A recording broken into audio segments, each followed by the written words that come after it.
Okay, what this? Right now, this is Coco, yeah? And you are locked into Rewind That Track. Yeah.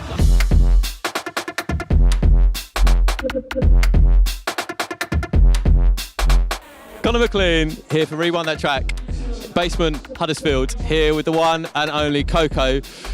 Hour after your set, you reckon? It's about an hour in it. It's been a little bit still. How do you find it? Sick, fam. The energy's mad, fam. Every time I come up north, it's a love, you know what I'm saying? And like, feel up north know how to appreciate these kind of events and like represent properly, you get me? We're sick. I was going to say about the north versus south, obviously Sheffield, born and bred, it's your end, your repping. How do you think Sheffield is in comparison sort of down south, or how do you think the north and south divide is? Do you sort of think there's a different energy, or you think everyone's sort of similar?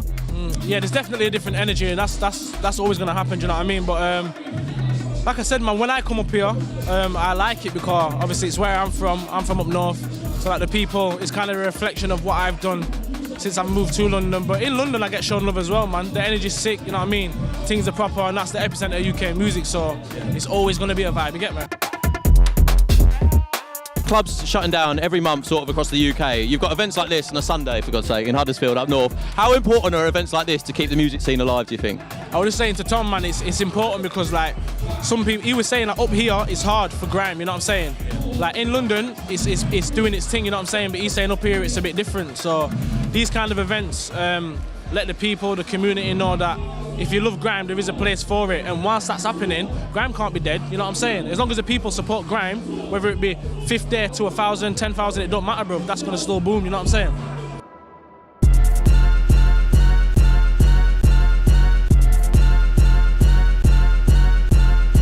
Personal thing for me, my earliest introduction with you was probably with Toddla T. I was just speaking about Just Jam set back in the day. What was the first memory you have with Toddla, or how did that sort of spark about the little collaboration in the both of you? Yeah, man, I linked Toddla when I moved to London, which was like 2015, you get me? Yeah. And we've got like mutual friends from Sheffield, he's from there as well. So he kind of linked it up. So when I was fucking, can I swear on this? Yeah. When I was fucking moving to London, obviously he said you might as well link too. So I went studio with him like 2 days literally after I moved to my yard. I went to his studio and he was there with Danny Weed, which is mad for me because wait, I'm gonna link up with Toddla T and I'm in the same room as Danny Weed like on this first studio session. You get me? No pressure. No pressure. So I was like, yeah, this is mad. And then literally, we made a tune and our relationship just blossomed from there. I shared Toddla's studio, I got my own keys and that, so he's a mentor, a brother, and he's just shown me a lot of things, so I owe him a lot, you get me?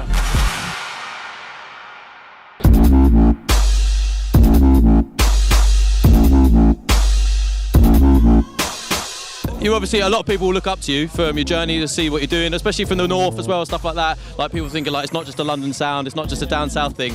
What would you say to people if you had to give some people advice, whether they were upcoming producers or upcoming MCs? Yeah.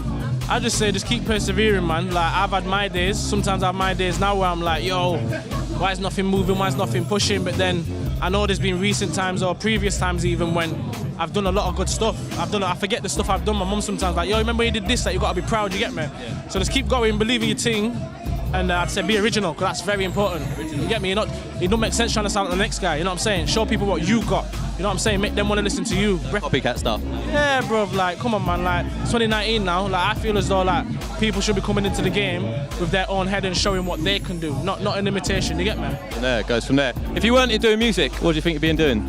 Fam, I do not know. That music is my life, fam. Like even when I was growing up, my mum said, "What do you want to be when you're older?" Like I used to say footballer and stuff. Obviously, like I used to play football. When music come into my life, I was like, "Yo, this is mad. Like this is me." You know what I'm saying? I found my thing. So I couldn't even answer that, fam. I couldn't. Music all the way, bro. What's the first track or CD or single you ever bought back in the day, even if it's embarrassing? Do you know what? I always think this, but it might not be. But I always think it might be Blue, you know? Blue? Blue? What track are theirs? No, I think it was the album. Oh, the album, straight in there, not even a single one. No, I didn't buy that, my mum bought it for me, so big up my mum. He's making it, yeah. So do you reckon Blue have influenced you at all? Yo. At all? Back in the day, hold tight Simon Webb. Boy Simon. It is, I'm a person that appreciates all kind of music, you know what I'm saying?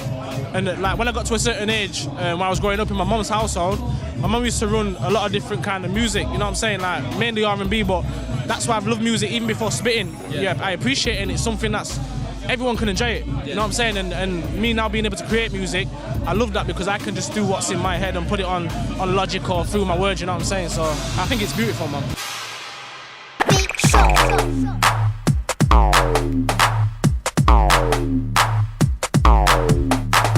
touching on music, the culture, that's a new one. How did that come about? How has the reception been for that? Yeah, the reception has been good, man. I think because it's such a unorthodox track and it's a statement, you know what I'm saying? I literally made the beat in my room and I started writing, and the reason why I called it The Culture is because in the first verse, I said I don't do it for the culture, I do it for the thrill, you get me? And I thought, that's a good talking point, and it's an important one, do you know what I'm saying? People need to understand that there are people out there trying to take what we've kind of made and kind of gentrify it or not understand it to the point where we're kind of making it theirs in a sense, and that's not right. So I just had to talk on that, you get me, fam? Like commercialising it and like taking advantage of like how popular it is now type thing. Yeah, bro, that, and like not to diss anyone who's doing their thing, because they are, but like certain platforms and people with more power are pushing things that aren't necessarily culture, you know what I'm saying? They don't come from the culture, but they still want to push it, like these gimmicks and stuff, and I'm not really into that, man.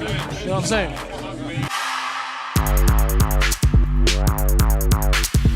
If I was to ask you, who's the Lord of the Mic? Originally, can you say it? Who's the Lord of the Mic? Who's the Lord of the Mic? Skepta. Yeah, man. 100%. Any comments on the old Skepta Wiley thing going on at the moment, or wouldn't like to say? Can't lie, I was in the car coming up here and I said to my boy, yo, where's this Wiley track, man? Because Skepta's released his one, the Wish You Were Here, and I think Wiley put a little image on his Instagram saying there's a track coming. I think that's the one, I don't know, but it's good, man, because obviously them two are two pioneers of grime.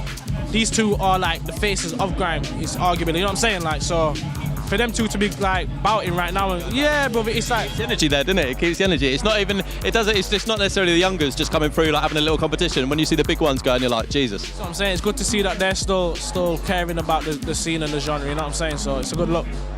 That's absolutely perfect. Nice one, mate. Perfect.